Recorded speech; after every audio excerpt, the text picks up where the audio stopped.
What's up, guys? Dillon Mangrum here again, and today we're going to be answering a few questions. Just a few questions that I think people ask the most, and I've asked a few people to give me a few of their questions, and a few questions people emailed me, and I've just kind of got the most valuable ones that could be the most beneficial, and we're going to go over them. So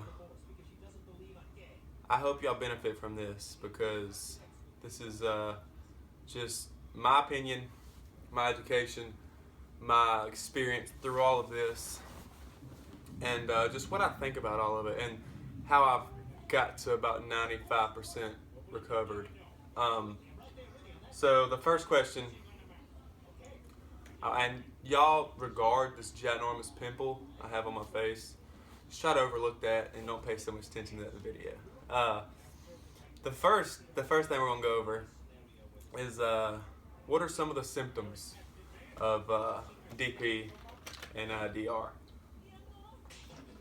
Well, you gotta recognize that there's different symptoms for different people. So the same symptoms that I have may not be the same symptoms that you have, but it's still DP and DR. It's just our brain chemistry is so different. Each person, their brain chemistry is so different that you may not experience it the same way that I may experience it, or I may think of it, or I may perceive it, you know?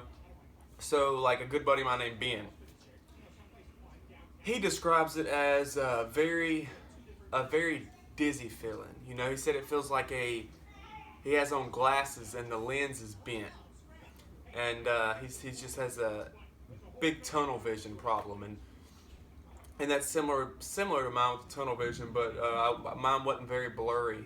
But then again, you know, his symptoms we're similar, but they're not identical to mine, because we're not the same person, we're not the same brain. And he has, you know, trouble focusing on things because the eye twitch, and hard for him to focus on like certain lines and stuff like that. He has bad ear problems. And then you got like my buddy Michael. He has terrible headaches, and like he said, it feels like a band, and all that stress tension in the back of his head, and it causes just this weird feeling in the back of his head. And he described it as it feels like there's a hole in the top of his head, and just terrible headaches and migraines, and just because so much stress on that part of the brain. And he also has visual problems too, the blurriness, the snowbally, you know, that blurry, dreamy feeling that we can all relate to somewhat. And you know, he's always tired because, you know, it's so exhausting to your mind. And then you got people like me. My symptoms were the first 2 or 3 months. I thought I was going crazy. I literally felt like my mind was just blown, and I couldn't wrap my head around this unreality. Like I couldn't identify. You know, I didn't want to accept it because it was something so scary. And sorry for the wiener dog in the video. It's just something so scary that I didn't want to accept, and it was very tunnel vision like. It was very dreamy, like I was high. That's what it felt like I was high on drugs, and I was seeing the world in a different perspective, and it wasn't what I was used to. But that's my take on that. Lilan, get up there and lay down. Sorry, my dogs are just screwing everything up. But that's the symptoms. You know, symptoms can vary. You know, like between Ben and Michael, their symptoms are a little bit different than mine. And, you know, you take another guy like James, you know, we all have similar symptoms, but they're slightly different. And so that's the symptom question. You know, what's some symptoms that I can be looking for? So you got some physical and mental symptoms. So we're going to go into a question now that's, I think, asked a lot. Why do I still have this? And that's just a simple answer. you haven't fully accepted it. You haven't fully accepted that it's just DP. You're still ruminating over thinking that it's something else, thinking that you got some kind of illness, or thinking you have some schizophrenia or something. That's still in your subconscious, and that's okay. But you have to realize it's just DP. And once you accept it, stop the research, and stop researching every night. Whenever I stopped researching every night, that's when I started making progress. And then stop matching your symptoms up to everybody else, because that's just putting you deeper in a hole. If you keep, your symptoms may not line up with somebody else, which makes you feel more alone and more crazy. And it's just, I've been there and I've felt all that and I've learned from it. So that's why you still have it. You haven't fully accepted it. Once you fully accept it, stop researching and stop comparing yourself to others, it'll eventually fade away. And you'll see progress. And I think that's something a lot of y'all can benefit from. And the next question is something that, it's out there. How do I cope? How do I cope with depersonalization?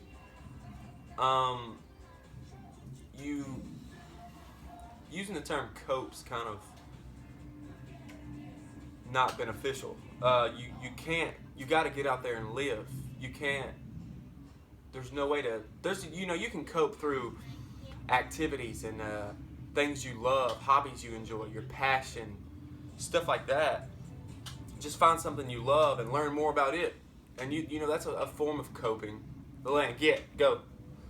These damn dogs. But that, when it comes down to it, coping's not what you really need to be focused on. What you really need to be focusing on is getting out there and having those panic attacks and going through those fears, because that's going to be your real coping method. Whenever you come home at night and you can say that you accomplished a goal, or you accomplished getting out of the house, and that'll be a big way to cope.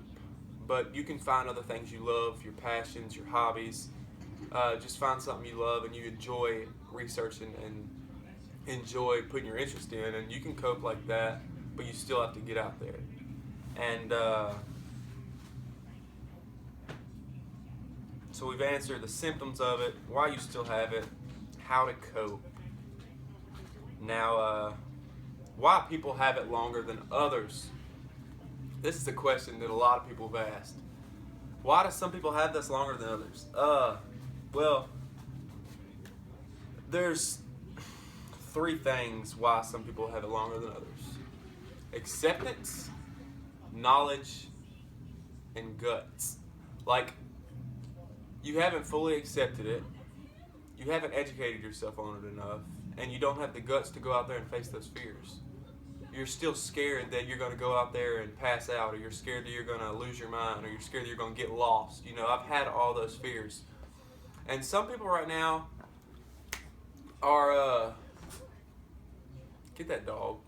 Some people right now are in their bed right now and they can't even get out the house. And that's not facing your fear. That's giving into it. You can't give into it. The guts part of it is, if you've accepted it and you've done your research, I'm pretty sure if you found this video, you've done your research. You know what it is. You know how to overcome it. Now's the time to get out and go. I know you've heard people say this in other videos. And take it slow. Go to the mailbox if you're agoraphobic right now and you can't even leave your bed. Go to the mailbox if the light messes with your eyes and all that. Just go to the mailbox to start out.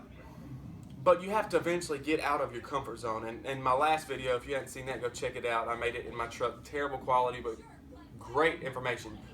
I mentioned just to go 10 minutes out of your comfort zone and just sit there and feel every feeling.